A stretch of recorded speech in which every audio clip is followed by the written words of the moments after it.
So, hey guys, welcome back to the channel. Let's start with a new chapter of your class 10th Artificial Intelligence. तो यार ये तुम्हारा official syllabus है for your session 2025-26। तो आज की video में हम पार्ट बी का यूनिट 5 कवर कर रहे होंगे, दैट इज कंप्यूटर विजन। तो ये सारे टेक्स्ट बुक के टॉपिक्स तुम्हारी इस वीडियो में कवर हो रहे होंगे। So let's start with our very first session, that is introduction. तो सबसे पहले जो तुम्हें पढ़ना है इस कंप्यूटर विजन। इसकी डेफिनेशन जो तुम्हारे टेक्स्ट बुक में लिखे है, process of extracting information from images, videos और टेक्स्ट। तो यार ये एक प्रोसेस है जिसमें कंप्यूटर इमेजेस, वीडियोस या फिर टेक्स्ट से हम इंफॉर्मेशन एक्सट्रैक्ट करते हैं। मतलब जो भी विजुअल डेटा होता है उसे हम समझने की कोशिश करते हैं, जस्ट लाइक ह्यूमंस। जैसे ह्यूमंस कुछ देख के ऑब्जर्व करते हैं, पता लगाते हैं कि उनके सामने चल क्या रहा है। जैसे तुम अभी एग्ज़ाम से एक दिन पहले फ़ोन में ये वीडियो विजुअलाइज करके अपने ब्रेन में डाल रहे होगे कि मेरे को सब समझ आ जाए। सिमिलरली कंप्यूटर भी वर्क करता है। जैसे ह्यूमंस के पास आइज़ है for input, for sensing, and brain है इंटरप्रेटिंग या फिर प्रोसेसिंग के लिए।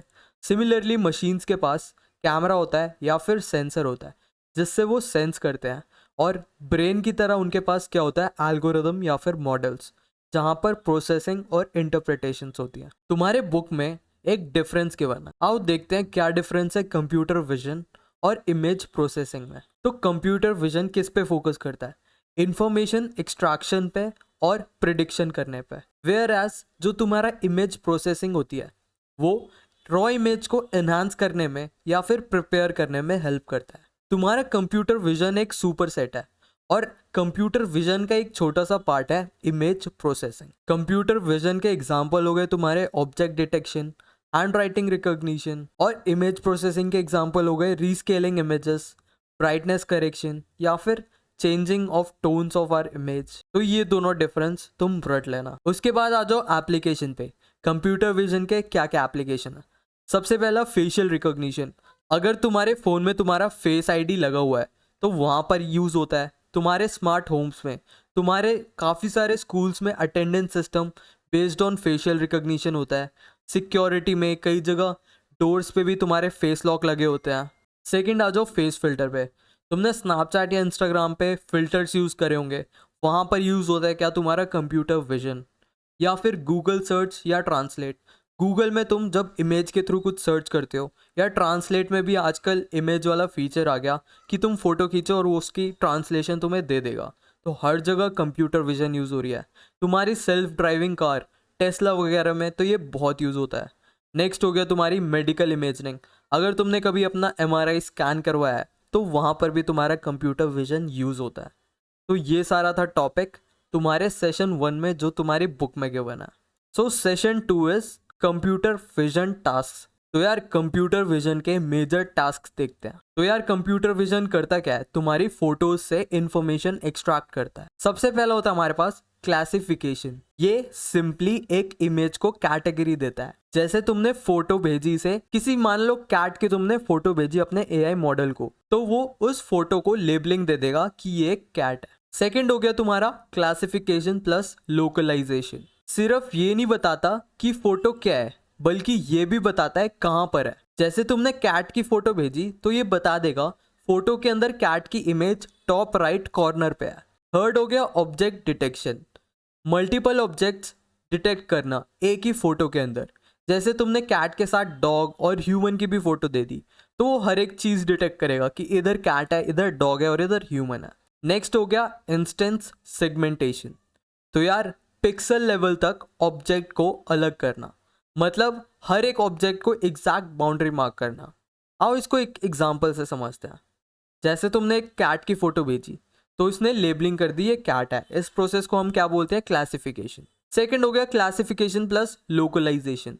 इसने उसकी पोजीशन भी बताई कि फोटो के एकदम सेंटर में हमारी कैट है। क्लासिफिकेशन और क्लासिफिकेशन प्लस लोकलाइजेशन हमेशा सिंगल ऑब्जेक्ट के लिए यूज होता है, बट मल्टीपल ऑब्जेक्ट के लिए हम ऑब्जेक्ट डिटेक्शन और इंस्टेंस सेगमेंटेशन यूज करते हैं। ऑब्जेक्ट डिटेक्शन देखो मैंने क्या बताया था, बहुत सारी चीजें जितनी भी इमेजेस में है सब डिटेक्ट कर लेगा। जैसे इस फोटो में इसने डिटेक्ट कर ली कि कैट भी है, डॉग भी है और हमारे पास डक भी है। फोर्थ हो गया इंस्टेंस सेगमेंटेशन। ये तुम्हारी हर एक पिक्सल के पास जाता है और एक बाउंड्री टाइप बना देता है। जैसे इस बाउंड्री के अंदर जो इमेज है वो डॉग की है, इसके अंदर डक की है, और ये सारी कैट्स की इमेज है। तुम्हें समझ आ गया चारों में क्या डिफरेंस है? तो यार हमने पिक्सल की बहुत बात करी, आओ देखते हैं बेसिक्स ऑफ इमेज। सबसे पहले पिक्सल होता क्या है? इसको हम पिक्चर एलिमेंट भी बोलते हैं। किसी भी फोटो का सबसे स्मॉलेस्ट यूनिट क्या होता है हमारे पास? इमेज। जैसे ह्यूमन बॉडी में सबसे स्मॉलेस्ट यूनिट एक सेल होता है ना, ऐसे ही तुम्हारा एक पिक्चर का सबसे स्मॉलेस्ट यूनिट क्या होता है? एक पिक्सल। ये 2D ग्रिड में अरेंज होता है, मतलब टैबुलर स्ट्रक्चर मान लो। रोज भी होते हैं, कॉलम्स भी होते हैं, उन रोज और कॉलम्स में तुम्हारे पिक्सल्स एडजस्ट होते हैं। कभी भी तुम किसी फोटो को जूम करके देखना, उसके पिक्सल्स तुम्हें एज अ स्क्वायर बॉक्स दिखेंगे। उसके बाद जितने ज्यादा पिक्सल होंगे इमेज उतनी ज्यादा ओरिजिनल लगेगी। आगे एक एग्जांपल है, तब मैं तुम्हें दिखाऊंगा पिक्सल होता क्या है। नेक्स्ट आ जाओ रेजोल्यूशन पे। रेजोल्यूशन मतलब number of pixels in an image. एक इमेज के अंदर टोटल कितने पिक्सल्स हैं उसके विड्थ और हाइट में। जैसे तुम अगर YouTube वीडियो भी देख रहे हो तो नीचे सेटिंग्स पे जाके रेजोल्यूशन तुम्हें सेट करने का ऑप्शन आता है कि 720 पिक्सल्स मेरे को दिखाओ या 1080 पिक्सल्स दिखाओ। तो जितनी ज़्यादा रेजोल्यूशन होगी तुम्हारी उतनी अच्छी क्लैरिटी होगी और उतनी ज़्यादा वीडियो तुम्हें ओरिजिनल दिखेगी, वरना तुम्हें कम पिक्सल्स में वीडियो ब्लरी दिखती है। तो रेजोल्यूशन कुछ नहीं होता, होता है नंबर ऑफ पिक्सल्स, और इसे हम एक्सप्रेस कैसे करते हैं? Width into height. नेक्स्ट आ जाओ पिक्सल वैल्यू पे। तो यार पिक्सल आखिर स्टोर क्या करता है? ये तुम्हारी किसी भी चीज़ का या तो ब्राइटनेस स्टोर करता है या फिर कलर स्टोर करता है। इसकी रेंज होती है 0 से 255। अगर पिक्सल की वैल्यू 0 है तो तुम्हें ब्लैक कलर दिखेगा। जैसे इधर देखो स्क्रीन पे, ये डार्क कलर है ना, इधर पिक्सल की वैल्यू 0 होगी, और ये एकदम वाइट कलर है तो इधर पिक्सल की वैल्यू होगी मैक्स, दैट इज 255। ये याद रखना, तुम्हारे एग्जाम्स में बहुत बार आता है कि पिक्सल की रेंज क्या क्या होती है। तो 0 से 255। अगर पिक्सल की वैल्यू 0 होगी तो हमें ब्लैक दिखेगा, और पिक्सल की वैल्यू 255 होगी तो हमें वाइट कलर दिखेगा। नेक्स्ट आ जाओ ग्रे स्केल। जब तुम्हारी ब्लैक एंड वाइट फोटो होती है तो इन्हीं ब्लैक और वाइट कलर को एडजस्ट करके तुम्हारी फोटो पूरी दिखाई जाती है। इसमें बस इंटेंसिटी चेंज कर देते हैं ब्लैक और वाइट की। RGB, जैसे ही नाम से पता चल रहा है, रेड ग्रीन ब्लू, इमेजेस को हम RGB से भी बना सकते हैं। आओ एक एग्जांपल दिखाता हूँ तुम्हें। इधर देखो, रेड की वैल्यू 255, ग्रीन भी 255, ब्लू भी 255, तो हमें कलर कौन सा आया है? वाइट। और जैसे ही मैं सबकी वैल्यू 0 कर दूँ, देखो रेड भी 0, ग्रीन भी 0, ब्लू भी 0, तो हमारे पास वैल्यू कौन सी आ गई? ब्लैक। ऐसी तुम अलग अलग वैल्यूज दोगे रेड ग्रीन और ब्लू की, तो दुनिया का तुम कोई सा भी कलर बना सकते हो, कोई सा भी colour using red green blue. तो पता चल गया ग्रे स्केल और RGB। तो let's start with our session number 3, that is no code AI tool. अब मान लो तुम्हें कोडिंग नहीं आती पर तुम्हें AI मॉडल बनाना है, तो सिंपली तुम यूज कर सकते हो नो कोड AI टूल। सबसे पहले टूल का एग्जांपल है lobe.ai। ये एक सॉफ्टवेयर का नाम है, ये माइक्रोसॉफ्ट ने बनाया है, एक AutoML या फिर नो कोड AI टूल। इसमें तुम इमेजेस और उनके लेबलिंग दे दो, ये ऑटोमेटिकली तुम्हें बेस्ट मॉडल बनाकर दे देगा। सेकंड एग्जांपल जो तुम्हारी बुक में गिवन है इज टीचेबल मशीन। ये गूगल ने बनाया था 2017 में। ये टेंसर फ्लो पे ऊपर रन करता है। टेंसर फ्लो तुम्हें 11th और 12th में पता लगेगा कि आखिर ये टेंसर फ्लो होता क्या है। टेंसर फ्लो भी याद रखना गूगल ने ही बनाया है। ये आखिर है क्या? तो ये एक वेब टूल है जिसमें तुम वेबकैम, इमेजेस और वीडियोस या फिर पोजेस से अपने मॉडल को ट्रेन कर सकते हो विदाउट एनी कोडिंग। तो नेक्स्ट एक और टूल जो तुम्हारे बुक में गिवन है is orange data mining tool. इसका एक यूज केस है कोरल ब्लीचिंग डिटेक्शन। आओ देखते हैं आखिर ये है क्या। तो ये डेवलप कराने में क्या हेल्प करता है? A classification model for identification of coral bleaching to protect marine ecosystem. तो यार तुमने EVS में पढ़ा होगा कोरल के बारे में, तो देखते हैं कोरल रीफ होता क्या है। ये बहुत डीप डाउन ओशन में मिलता है। जैसे मान लो ओशंस के नीचे तुमने रॉक्स वगैरह देखे होंगे, तो उन्हें हम कोरल्स बोलते हैं। तो कोरल रीफ ट्रॉपिकल ओशंस में होते हैं और ये एक्वेटिक लाइफ के लिए बहुत ज़्यादा इंपॉर्टेंट होते हैं। कोरल ब्लीचिंग आखिर होता क्यों है? जब भी इन्वायरमेंटल स्ट्रेसर जैसे रैपिड टेम्परेचर चेंज या फिर पॉल्यूशन कोरल्स को अफेक्ट करते हैं, उसे हम क्या बोलते हैं? Coral bleaching. और इसी को डिटेक्ट करने में तुम्हारा कौन सा टूल यूज में आता है? Orange data mining tool. So these 3 tools तुम्हारे बुक में गिवन है to be used as no code AI tool, और इससे ज़्यादा इन्फॉर्मेशन तुम्हारे बुक में गिवन नहीं है, तो फालतू चीज़ें पढ़ने के लिए तो यार फालतू चीज़ें पढ़ने का कोई फ़ायदा नहीं है। इसके मेन की पॉइंट्स याद कर लेना। So let's move to our next topic, that is image features. तो जैसे ही नाम से पता चल रहा है फीचर्स होते क्या है, तो यार फीचर कोई भी ऐसी इंफॉर्मेशन जो इमेज को समझाने के लिए मदद करे। जैसे एक इमेज के अंदर फीचर क्या क्या हो सकते हैं, उसके पॉइंट्स क्या क्या है, उसके एजेस, कहाँ पर पिक्चर बंद हो रही है, उसके कॉर्नर, इमेज के अंदर कौन कौन से ऑब्जेक्ट हैं, इमेज के अंदर कैसा पैटर्न फॉलो हो रहा है। ये सारी चीज़ें यूज होती हैं किस में, तुम्हारे ऑब्जेक्ट डिटेक्शन में। एक इमेज के अंदर कौन सा ऑब्जेक्ट है उसको डिटेक्ट करो, कहाँ पर है उसकी लोकेशन बताओ। इमेज मैचिंग, ये जो तुमने इमेज इनपुट करी है किसकी तरह मैच हो रही है, उसके बीच रिलेशनशिप एस्टैब्लिश करो, उसको ट्रैक करो। जैसे एक एग्जांपल लेते हैं फेशियल रिकॉग्निशन का, तो इसके फीचर्स क्या क्या हो गए, तुम्हारे आईज, नोज, लिप्स। देखो जैसे तुम किसी भी रीजन को जूम करोगे तो तुम्हें उस इमेज के पिक्सल दिखेंगे, और क्योंकि ये ग्रे स्केल इमेज है तो इसमें ब्लैक, व्हाइट और ग्रे इमेज यूज हो रही है। Black, white, grey pixels use हो रहे हैं, बस उनकी इंटेंसिटी मतलब शेड में डिफरेंस है, और इस शेड के डिफरेंस को ही हम जब कंबाइन करते हैं तो हमारी पूरी इमेज फॉर्म होती है। अब तुम्हें क्लियर हुआ पिक्सल क्या होता है, ग्रे स्केल इमेज क्या होती है, और जब पिक्सल की वैल्यू 0 होती है तो ब्लैक होता है, जब पिक्सल की वैल्यू एकदम 255 होती है मैक्स होती है तो वो कौन सा कलर दिखाता है, वाइट। और जब पिक्सल्स को हम कंबाइन करते हैं तो वो एक इमेज फॉर्म करती है। सो नेक्स्ट टॉपिक जो तुम्हारे बुक में गिवन है कॉन्वोल्यूशन। तो यार सबसे पहले बेसिक समझते हैं कॉन्वोल्यूशन के। इमेजेस हमारी स्टोर हो रही थी वैल्यूज में, किससे, 0 से लेकर 255 में as a form of pixels. तो यार पिक्सल वैल्यू को एडिट करके इमेजेस को हम चेंज कर सकते हैं। तो यार जैसे तुम्हारे इंस्टाग्राम या स्नैपचैट पे जैसे तुम फिल्टर यूज करते हो, वो करते क्या है, फिल्टर तुम्हारी पिक्सल वैल्यूज को ही मॉडिफाई करते हैं। अगर तुमने गोरा दिखना है तो तुम्हारी पिक्सल्स की वैल्यू की ब्राइटनेस बढ़ा देते हैं, तुम्हें काला दिखाना है किसी को तो उसकी वैल्यूज डार्क कर देते हैं। इन सारी चीज़ों में क्या यूज होता है, तुम्हारा कॉन्वोल्यूशन। तो कॉन्वोल्यूशन आखिर है क्या, ये एक मैथमेटिकल ऑपरेशन है जो कि यूज होता है किसमें, इमेज प्रोसेसिंग में। तो यार इसमें हम क्या करते हैं, एक हमारे पास इमेज एरे होता है जिसको हम आई से रिप्रेजेंट करते हैं, और एक कर्नल एरे होता है के, जिसे के से रिप्रेजेंट होता है। इसको एक साथ एलिमेंट वाइज हम मल्टीप्लाई करते हैं ताकि आउटपुट में प्रोसेस्ड इमेज मिलती है। इसका फॉर्मूला बस तुम लिख के आ जाना कि कॉन्वोल्यूशन में आई इंटू के, जैसे ही हम इन दोनों को मल्टीप्लाई करेंगे हमारी आउटपुट इमेज आ जाती है। आई की फुल फॉर्म लिख के आ जाना इमेज एरे, और के की फुल फॉर्म लिख के आ जाना कर्नल एरे। ठीक है, ये एक सिंपल फॉर्मूला है, जैसे इन दोनों को तुम मल्टीप्लाई करोगे तुम्हारी आउटपुट इमेज आ जाएगी। तुम्हारे बुक में इससे ज़्यादा गिवन नहीं है तो मैं क्या ही समझाऊं। तो यार एक टर्म आई थी कर्नल, आओ देखते हैं कर्नल आखिर क्या है। तो कर्नल एक छोटी सी मैट्रिक्स होती है।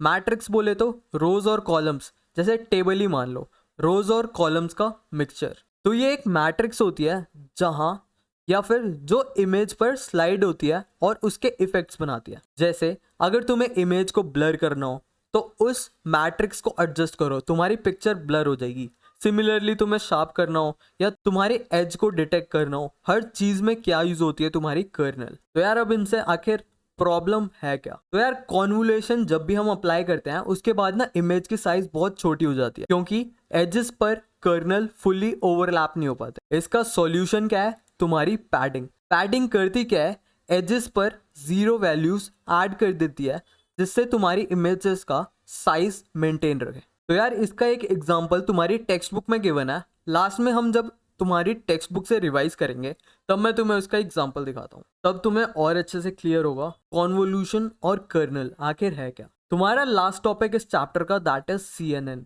That is convolution neural network. अब आती है तुम्हारी सबसे पावरफुल और सबसे पूछे जाने वाली टेक्निक, दैट इज CNN। तो यार CNN है क्या, ये एक डीप लर्निंग एल्गोरिदम है। डीप लर्निंग हमने पढ़ा था ना कि आर्टिफिशियल इंटेलिजेंस का सबसेट है मशीन लर्निंग, और डीप लर्निंग मशीन लर्निंग का भी सबसेट है। तो CNN तुम्हारी डीप लर्निंग की एल्गोरिदम है जो कि एक इमेज लेती है और उसे इंपॉर्टेंस असाइन करती है। Importance in terms of weights and biases. मैंने बताया था वेट्स और बायस किस लिए यूज होते हैं, मॉडल की करेक्ट करने में। जब भी अगर तुम्हारा मॉडल एरर दे तो हम इन दो चीज़ों को एडजस्ट करते हैं जिससे तुम्हारी मॉडल की एक्यूरेसी बढ़ती जाए।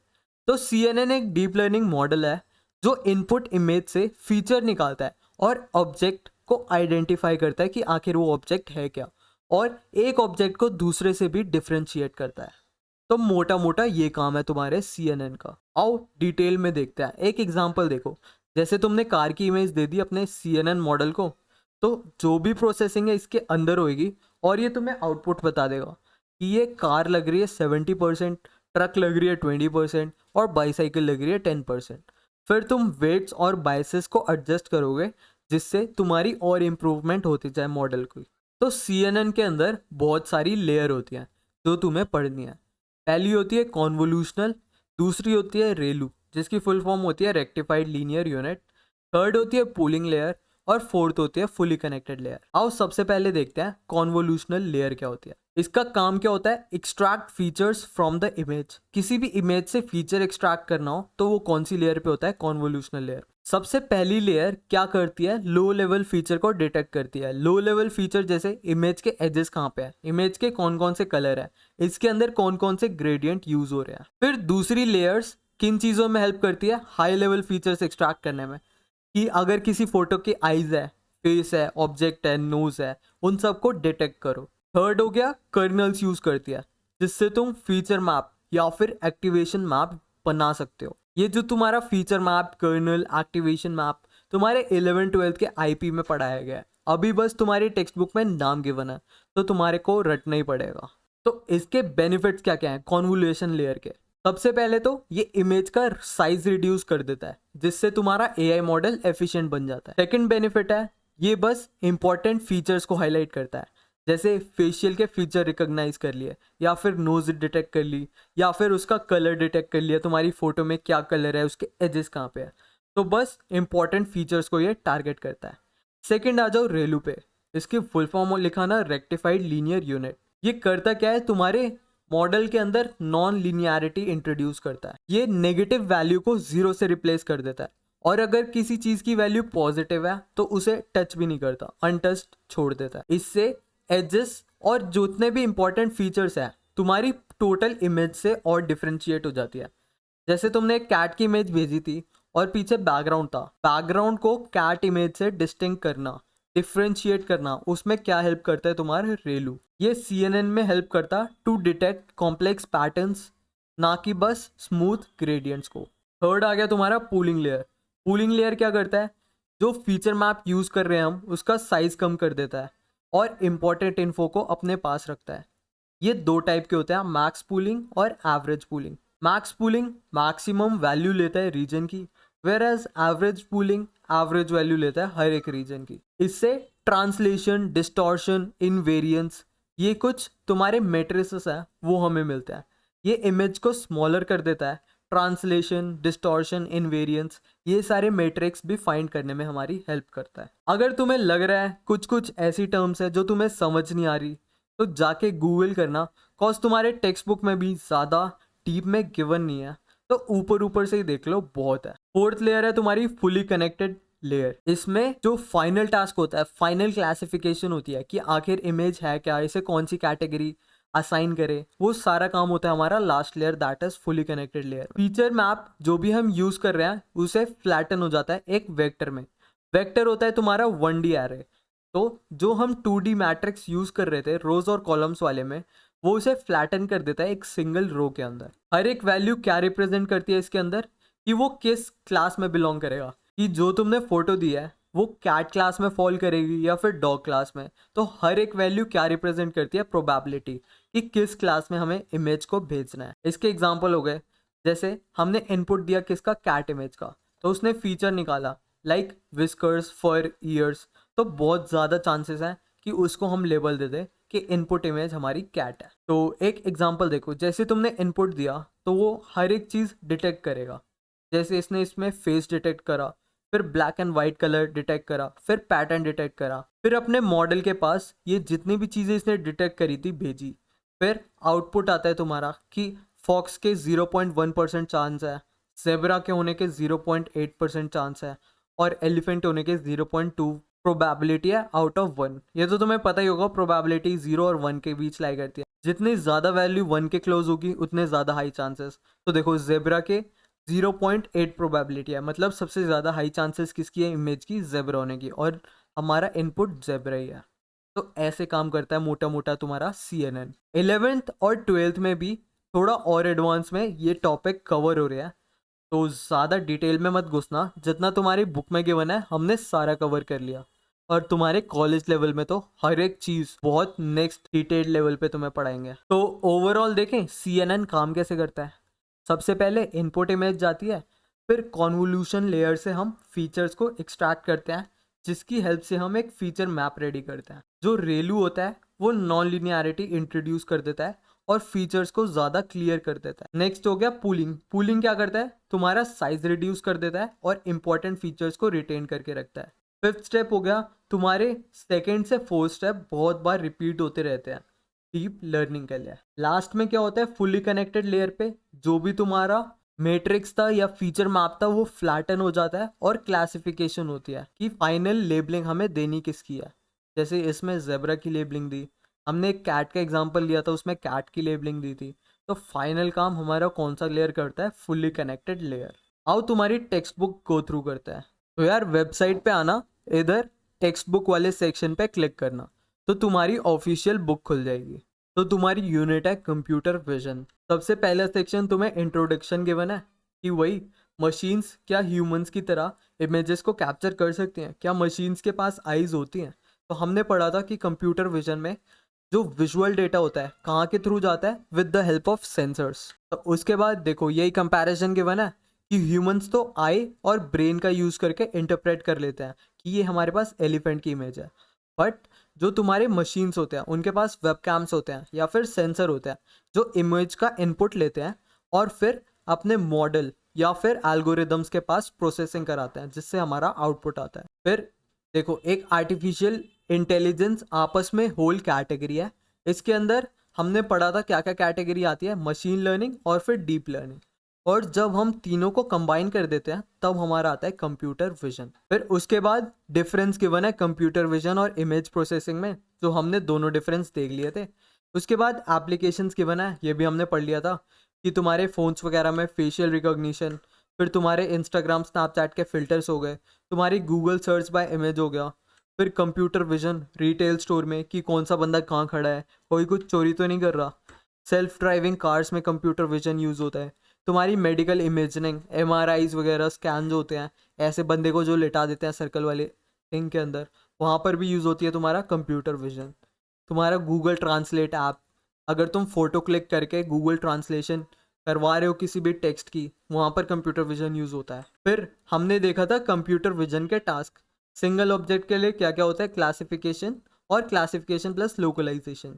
वेर एज मल्टीपल ऑब्जेक्ट के लिए हमने क्या क्या पढ़ा था, ऑब्जेक्ट डिटेक्शन और इंस्टेंस सेगमेंटेशन। ये हमने सारा पढ़ लिया था विद द एग्जांपल कैट और डॉग वाली की इमेज लेके। उसके बाद हमने इमेज के बेसिक्स भी पढ़ लिए थे कि आखिर पिक्सल क्या होते हैं। देखो तुम्हारी बुक में भी एक एग्जांपल गिवन है, जैसे तुम किसी भी इमेज को जूम करोगे तो ऐसे स्क्वायर ग्रिड दिखते होंगे। हर एक स्क्वायर ग्रिड एक पिक्सल है और हर एक पिक्सल क्या स्टोर करके रख रहा है, एक कलर की वैल्यू। उसके बाद हमने रेजोल्यूशन पढ़ा था कि रेजोल्यूशन क्या होता है, नंबर ऑफ पिक्सल्स, और इसे हम स्टोर कैसे रखते हैं, विड्थ इनटू हाइट। अगर तुम HD फोटो या वीडियो देखते हो तो इतने पिक्सल्स होते हैं उसके अंदर। जो तुम्हारे कैमरा के अंदर मेगापिक्सल लिखा रहता है, मतलब 1 मिलियन पिक्सल्स। जैसे तुम्हारा कैमरा 5 मेगापिक्सल का है तो उस इमेज के अंदर 5 मिलियन पिक्सल कैप्चर होती होंगी। तो कितनी ज़्यादा पिक्सल से तुम्हारी एक इमेज बनती है। उसके बाद पिक्सल वैल्यू हमने पढ़ ली थी कि इसकी रेंज 0 से 255 तक होती है। उसके बाद हमने ग्रे स्केल इमेज यूज़ करी देखी थी, पढ़ी थी कि इसमें बस ब्लैक और वाइट कलर यूज़ होता है। 0 से लेके 255 इनकी भी रेंज होती है। उसके बाद हमने RGB का भी एग्जांपल दिया था, इसको तो हमने एक वेबसाइट में यूज़ कर भी देखा था। उसके बाद ये कुछ एग्जांपल गिवन है। उसके बाद नो कोड AI टूल्स हमने पढ़ा था, लोब जो माइक्रोसॉफ्ट का टूल है। इसमें बस तुम इमेज दो, ये तुम्हें एक मॉडल खुद प्रेडिक्ट करके दे देगा कि तुम्हें कौन सा मॉडल यूज़ करना चाहिए।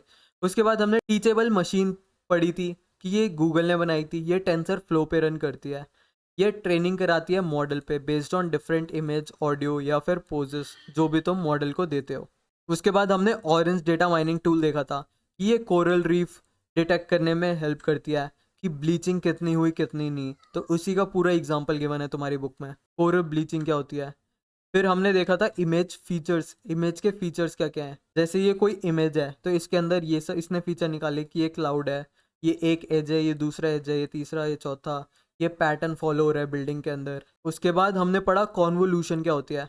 हमने देखा था कि पिक्सल 0 से 255 वैल्यू स्टोर करती हैं। उसी में अगर हमें फिल्टर लगाना हो तो हम एक पूरा ग्रिड लगा देते हैं तुम्हारी फोटो का और उसको एडजस्ट करते हैं जिससे तुम्हारे फिल्टर्स होए। जैसे ये तुम्हारी ओरिजिनल फोटो है, इस पे एक ग्रिड लगा दो तो ऐसा फॉर्म दिखेगी फोटो, दूसरा फिल्टर लगा दो तो ऐसी फोटो दिखेगी, फिर ऐसी दिखेगी। तो अगर जब भी फिल्टर अप्लाई होता है वो हर एक पिक्सल पे अप्लाई होता है। बस कॉन्वोल्यूशन एक लेयर बना देती है तुम्हारे इमेज के ऊपर जो एज अ फिल्टर काम करती है। फिर ये बस डायग्राम और कुछ डिस्कशन के बना है फालतू के। उसके बाद देखो कॉन्वोल्यूशन इसने समझाया है। मैंने एक फॉर्मूला बताया था k/i। तो एक मैट्रिक्स बना देना, उसमें से एक स्क्वायर ग्रिड निकालना और उसे दूसरे स्क्वायर ग्रिड से मल्टीप्लाई करके ऐसे वैल्यू दिखा देना। अब तुमने 10th क्लास में मैट्रिक्स एंड डिटर्मिनेंट्स अगर तुम्हारे पास है तो तुम्हें ये समझ आ जाएगा। वरना अगर 11th में तुम्हारे मैथ्स में टॉपिक, तो बस फॉर्मूला लिख के आ जाना और ये एक डायग्राम बना के आ जाना। इधर इसने मैट्रिक्स मल्टीप्लिकेशन करी है, अगर तुम इन दो को मल्टीप्लाई करोगे तो तुम्हारा फाइनल आउटपुट 4 आएगा। ये मैथ्स का कंसेप्ट है, तो जाके एक बार मैट्रिसेस एंड डिटर्मिनेंट्स देख लेना अगर तुम्हें खुजली हो रही है कि ये मल्टीप्लाई कैसे हुआ, वरना एज इट इज छाप के आ जाना। फिर हमने देखा था कर्नल क्या होता है। कर्नल भी एक मैट्रिक्स होता है जो इमेज के ऊपर हम अप्लाई करते हैं। हर कर्नल की डिफरेंट वैल्यू होती है और हर एक तरीके का कर्नल हर एक तरीके का इफेक्ट बताता है। जैसे ये एक फोटो है, इसके ऊपर हम कर्नल लगाएंगे तो उस पर फिल्टर लग जाएगा, पिक्सल्स की वैल्यू चेंज हो जाएंगी। फिर लास्ट टॉपिक हमने देखा था CNN, that is convolutional neural network. इसमें जैसे हमने एक एग्जांपल लिया था, इसकी फ़ोटो भेजो, ये मॉडल के थ्रू फ़ोटो भेजता है और बताता है प्रोबेबिलिटी कि कार की प्रोबेबिलिटी 70 है, ट्रक की 20, बाईसाइकिल की 10। उसके बाद ये सारी डिफरेंट लेयर थी, हमने पढ़ी थी। बाकी सीनियर क्लासेस में तुम्हें ये वाला डायग्राम डिटेल में कवर कराएंगे। अभी तो तुम्हें बहुत ऊपर ऊपर से और बहुत बेसिक्स बताया। फिर हमने पढ़ लिया कॉन्वोल्यूशनल लेयर के बारे में। इसके बाद हमने पढ़ा था रेलू के बारे में। रेलू के बाद हमने देखा पूलिंग लेयर। इसमें दो टाइप की पूलिंग हमने देखी थी, एक मैक्स पूलिंग, एक एवरेज पूलिंग। उसके बाद फुली कनेक्टेड लेयर जो लास्ट में कैटेगरी असाइन करता है तुम्हारी इमेज को। तो ये तो था तुम्हारा पूरा कॉन्वोल्यूशनल न्यूरल नेटवर्क। एक इमेज पहले ग्रिड में कन्वर्ट होती है पिक्सल्स में, फिर पिक्सल से तुम्हारा कॉन्वोल्यूशन और कर्नल यूज़ करके एक वैल्यू डिटेक्ट होती है। फिर उसमें रेलू एक एक्टिवेशन फंक्शन होता है, वो अप्लाई होता है। इससे तुम्हारी एक पूलिंग लेयर जनरेट होती है और उस पूलिंग लेयर को फाइनली हम फुली कनेक्टेड लेयर में भेज देते हैं जहाँ पे हमें प्रोबेबिलिटी पता लगती है इमेज की। जैसे जैसे प्रोसेस चलता है साइज रिड्यूस होता है, फीचर्स इंप्रूव होते हैं और प्रोबेबिलिटी की वैल्यू आती है फाइनल। तो ये तो था तुम्हारा पूरा चैप्टर। ये बाकी MCQ गिवन है और लास्ट में क्वेश्चन आंसर्स ताकि कर लेना। So this was your complete unit 5। See you guys in the next video. Thank you for watching.